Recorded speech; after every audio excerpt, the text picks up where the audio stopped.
Bonjour en ce tout début 2017, mais où sont passés les fastueux baptêmes de ces 50 pieds de régate pour la Coupe de l'Amérique? Pourquoi aucun ne navigue en ce moment? Pour comprendre, je vous propose en 4 points de revenir sur la décision du panel en faveur des Kiwis et sur les amendements 12 et 13 du protocole.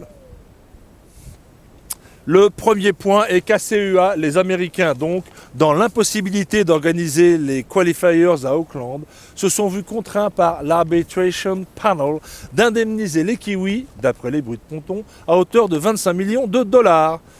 25 millions de dollars, cela permet aux Kiwis d'annoncer 2 recrues de choix, Rod Davis en provenance d'Artemis comme coach et Murray Jones, 4 fois vainqueur, dans la cellule performance.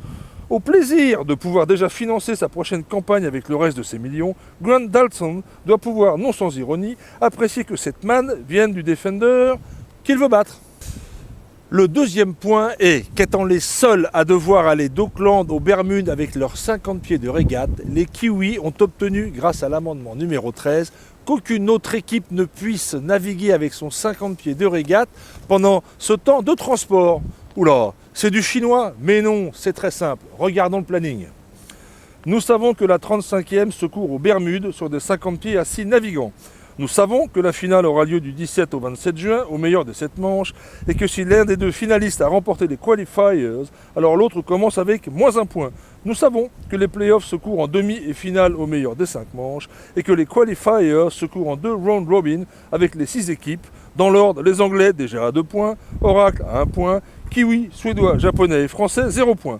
Et voici la période de blackout de 28 jours que chaque équipe doit respecter entre le 9 janvier et la première régate. Alors, cette période au début, au milieu, à la fin? La réponse est dans le point numéro 3 qui concerne les modifications. L'amendement numéro 13 dit que si vous avez navigué entre le 26 décembre et le 9 janvier avec votre 50 pieds, alors il vous est aussi interdit de le modifier pendant ce même blackout. Voilà pourquoi nous n'avons vu aucun bateau mis à l'eau à la date permise du 26 décembre. Voilà pourquoi Groupama et Kiwi démarrent leur blackout au 9 janvier. Voilà pourquoi les Anglais sont repartis à Portsmouth pour travailler sur leur Iron Bird, nom donné aux bancs d'essai conformes des bateaux dans les labos. Voilà pourquoi Oracle et Artemis sont confinés dans leur base ultra pointue. Voilà pourquoi les Japonais sont en train de prendre du retard. Point numéro 4, le silence sur cette situation ubuesque et ridicule vient de l'article 63.1 du protocole, appelé aussi Dalton Clause, article qui peut infliger jusqu'à 1 million d'amende à une équipe si l'un des membres dit du mal des décisions du panel. Ce n'est pas du pagnol, c'est du franco. Cela ne pourrait pas être pire? Eh bien si, la réalité dépasse la fiction. Regardez, l'amendement 12C modifie cet article 63.1 et interdit à tous les participants de la Coupe, pour des raisons de mise en danger de ses intérêts commerciaux, d'en dire du mal non seulement de cette édition, mais sur tout ce qui est prévu pour les suivantes. Regardez, c'est écrit, je n'invente rien.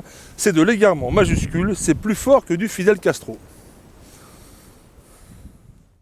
Conclusion en 3 points de ces tristes amendements. Premier point.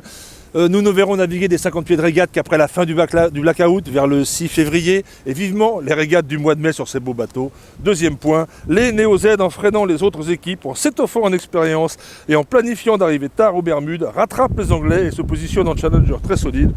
Troisième point, si d'un côté la monotypie tue la coupe à petit feu, de l'autre, embaïonner ses acteurs, c'est favoriser l'éclosion de visionnaires qui nous feront partager leurs rêves de conquête lors des prochaines éditions. C'est tout ce que je nous souhaite. Bonne année 2017.